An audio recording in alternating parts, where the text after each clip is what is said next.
Hello বন্ধুরা, কেমন আছো তোমরা? আজকে সাদা কাগজ দিয়ে নতুন একটা নকশা শিখব। চলো সেই অনুযায়ী শুরু করি। এটা করার জন্য প্রথমে একটা A4 সাইজের সাদা পেপার আমি নিয়ে নিয়েছি। যেরকম সাইজের পেপার দিয়ে করতে চাইছো সেরকমই সাইজের নকশাটা তৈরি হবে। A4 সাইজটা নিয়েছি, একটু বড় রকমেরই হবে। তারপর যেভাবে আমি ভাঁজ করছি এইভাবে ভাঁজ করে নিতে হবে পুরো পেপারটাকে, আর বাড়তি অংশগুলোকে কাঁচি দিয়ে কেটে দিতে হবে। আমার ভাঁজ করা হয়ে গেছে। এরপর যেটা করব সেটা হচ্ছে আমি এর ওপর কিছু পেন্সিল দিয়ে ড্রয়িং করে নিচ্ছি। দেখে নাও, ড্রয়িংটা যেটা করেছি সেটাই করতে হবে।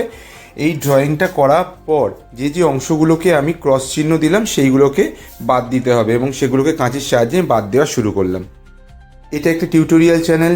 যারা শিখতে চাও আর্টওয়ার্ক তারা এটাকে ফলো করে রাখো, সাবস্ক্রাইব করে রাখো। সামনে অনেক ভিডিও আসছে টিউটোরিয়ালের ওপর। যে যে অংশগুলোকে বাদ দেওয়ার ছিল আমি সেগুলোকে বাদ দিয়ে দিয়েছি। এবার বাদ দেওয়ার পর এই ডিজাইনটা হয়েছে। এবার এটাকে আমি খুলবো। খোলার পর দেখা যাক কীরকম দেখতে লাগছে।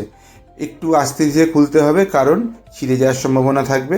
দেখো তো কত সুন্দর দেখতে লাগছে। যদি তোমাদের ভালো লেগে থাকে অবশ্যই লাইক, কমেন্ট, শেয়ার করো কিন্তু।